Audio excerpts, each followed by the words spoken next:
You can't have an old map of the sea without them. Sea monsters. The more bizarre, the better. As a kid, I was told that the old-time sailors trembled in fear at the thought of them. They were a warning from the chart makers of the dangers of the deep sea. They have inspired some incredible books and movies. They lurk in our collective imaginations, mysterious and powerful. Perhaps Sigmund Freud or Carl Jung, or maybe Jordan Peterson, can explain just why they have such a grip on us. Me? I'm just a lover of maps, so of course, I don't have to understand them. I just get to collect them. They are so much cooler than Pokemon. And here is the gem of my collection, an authentic Sebastian Münster, the cartographic Leonardo of Leviathans. It's a 1572 version, the original printing is from 1544, of his map of the world, and, typical of Münster, there are sea monsters filling the oceans. Now, Münster was a serious cartographer. I would say, along with Gerard Mercator, the most important of his century. Check out this video to see how he pushed cartography beyond its Renaissance roots. He was the first cartographer to actually apply the principles of surveying to his maps. You'd think he'd be famous for that. But no. He's famous, to be sure, but not for making maps more accurate. He's famous for the monsters with which he decorated them. My map is full of them, each one of them worthy of their own video.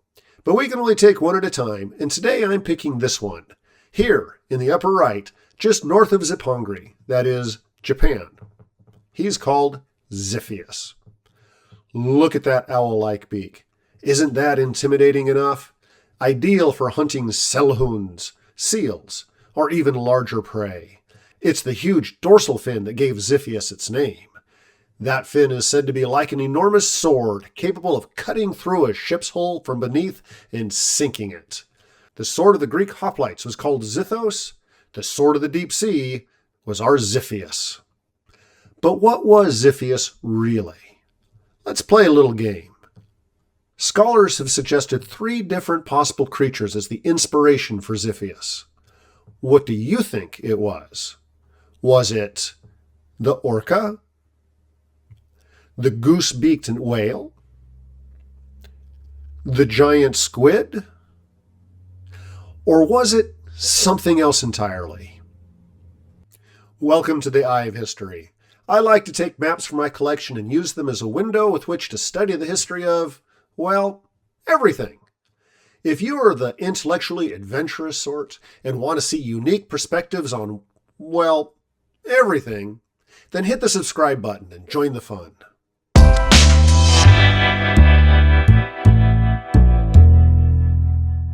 One answer that is definitely wrong.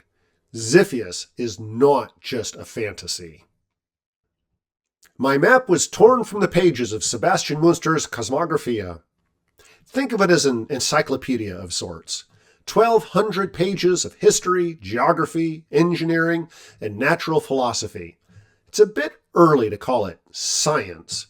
Profusely illustrated and filled with maps. So the Ziphius on my map wasn't meant to scare the sailors. Not a lot of sailors were looking to an encyclopedia for sailing directions. It was meant to illustrate the text, like you would want in any good encyclopedia. By putting the illustration of the Ziphius in the otherwise empty portions of the map, Münster was saving on engraving and printing costs, while also making the map more interesting. Of course, Münster believed the Ziphius was real. He wouldn't risk the credibility of the Cosmographia on a fantasy. And there were other books, much like the Cosmographia, that talked about the Ziphius. One of them was written by the greatest natural philosopher of the 16th century, Conrad Gessner. Among Gessner's achievements was the nomenclator Aquatilium Animentium, the names of aquatic animals. And here, among the hundreds of pages of fish, mollusks, crabs, and such, are several whales. Here's an engraving of men flensing a whale carcass, and among the whales is the Ziphius, just another marine animal in the book. So the existence of Ziphius was what you might call settled science of the day. Except there was one big spanner in the works. These texts were written by scholars, ivory tower types, not sailors. Most of them had never sailed on the sea at all, let alone seen a real whale. And the engravers were just as ignorant of marine life. They were working from vague verbal descriptions, so we shouldn't be surprised that the drawings did not always match reality very well. A lot was lost in translation. Now, it should be said that many old maps, not this one, included clearly mythological creatures, sirens, mermaids, seahorses, and the like. But these don't appear in the Cosmographia, and you can clearly identify them in other books by their references to classical sources. At this time, so close to the Renaissance, scholars were comfortable with repeating classical myths and legends, confident that their readers would be familiar with their origins and would consider them accordingly. And let's be clear, the Ziphius was not a classical myth. So what was it?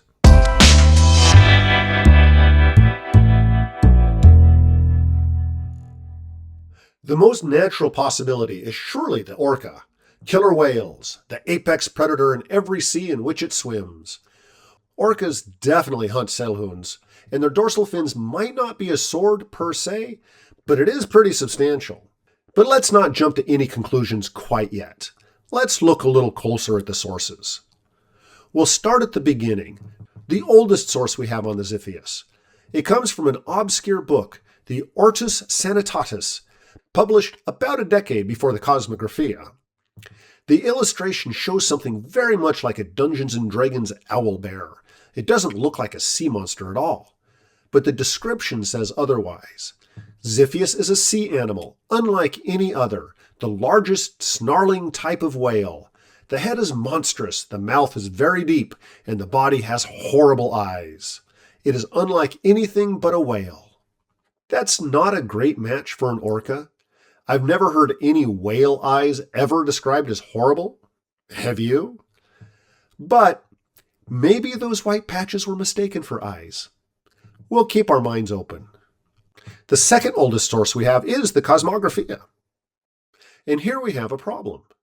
In the Cosmographia, Munster gives us this remarkable diagram showing over a dozen monsters. One of them is the Ziphius, here looking more owl-like than on my map. In the text, he mentions only that it eats the sea ox, by which he means a seal. And that sounds like an orca, except that just a few lines down on the page, he has something else that he calls orca. It's a large whale that some called orca. The Norwegians call it springwall because of its rapidity, and it has a broad and high hump on its back. Which is just spot on.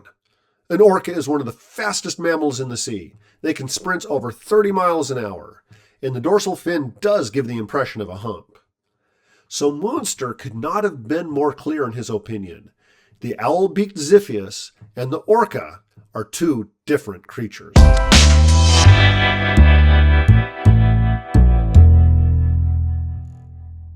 Would you believe this is what modern science calls a Ziphius? Specifically, Ziphius cavarostris. This wasn't a joke. In fact, it was named by the greatest anatomist of all time, the father of paleontology, George Cuvier himself. The story starts with the discovery of a huge bird-like fossil skull found on the French coast in 1823. The fossil was brought to Cuvier, the peerless expert in anatomical analysis, who easily identified it as the skull of some unknown whale. He presumed now extinct.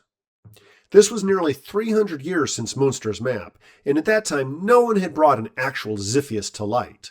So Cuvier, inspired by the bird-like features of the skull, and not taking the centuries-old maps too seriously, named the genus Ziphius. It came as a surprise then, 2 decades later, when another Frenchman examined the carcass of a beached whale and realized that it was one and the same as Cuvier's Ziphius. By the rules of nomenclature, the Ziphius name now applied to the beached species. Whalers had always known about the goosebeak whale, they aren't rare, but scientists had never been particularly good at asking questions of the real experts. So with no regard to whaling tradition, science says that the gooseneck whale is the Ziphius. But let's keep an open mind. Maybe Cuvier lucked into the right answer. The beak is suggestive. No other whale looks quite as owl-like, but the dorsal fin is way too small. and no threat to ships, for sure. And its mouth is not particularly deep or its eyes so horrible. And it does not eat seals. It eats squid and deep-sea fish.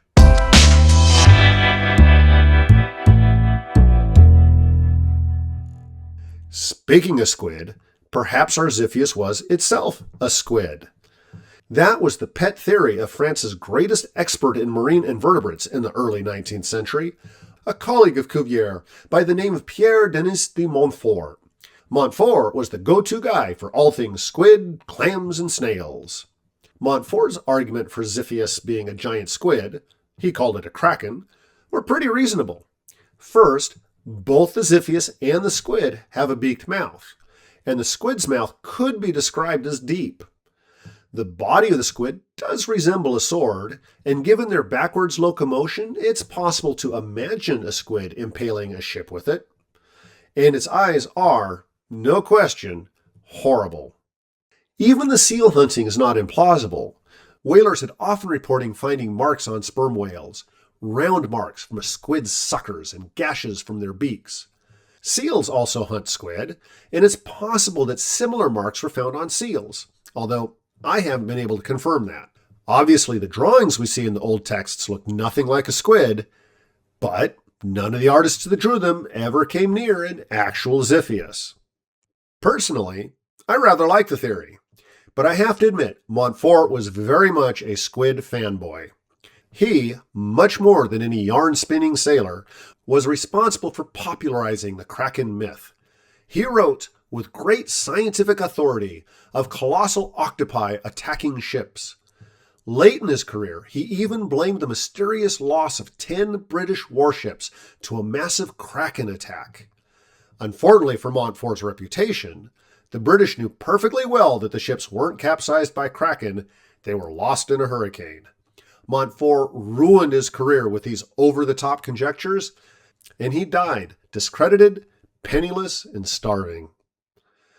It's one of the ironies of early science. There were no stories of ship-busting giant squid among sailors or whalers. At least, none meant seriously. It was scientists and the science-minded who got caught up in the mythologizing, who made squid into kraken and Paleolithic men into troglodytes.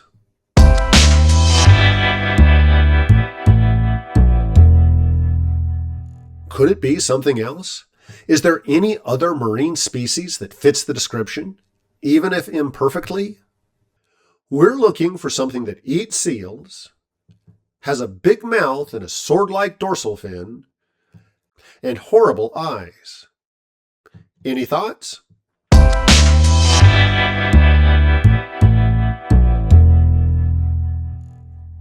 I suppose that we'll never know for sure, and maybe the Ziphius is several species all mashed together. But that doesn't make this a trivial exercise. It's a good example of how Western society made the transition from lore to science. The Cosmographia may have been imperfect, even laughable by modern standards, but it served an important purpose. These works collected and collated the information at hand, which is the first step in all problem solving, and they standardized the terminology, which is the first step in cooperative study. They were a necessary stage in the development of modern science. And all this happened in the 16th century, as the Renaissance ended and Europeans switched their focus from classical times to their own era. Scholars were now as interested in the whales of the Western Ocean as they had been in the troglodytes of Roman times. And unlike their predecessors, whether European, Arab, Indian, or Chinese, they were composing for the printing press. The audience expanded from the dozens who might have afforded a manuscript to thousands. In Munster's case, at least 60,000. Every library, every university, every secondary school in Europe was seeing the same diagrams, reading the same text, learning the same words for, well, everything. For philosophy in general, this sort of common access was a recipe for division. But for natural philosophy, it created an almost all-encompassing community, and it was this ever-expanding collective that created what we recognize today as science. It took time. In 1550, there just wasn't enough basic knowledge yet for scientific endeavor to really get traction outside, perhaps, astronomy. If you would like to see just how, when, and why the next steps would happen, check out this video. But what do you think? What do you think the Ziphius really was? Let me know in the comments. And if there are any other fantastic or terrible sea monsters that you'd like to learn about, put that down there too.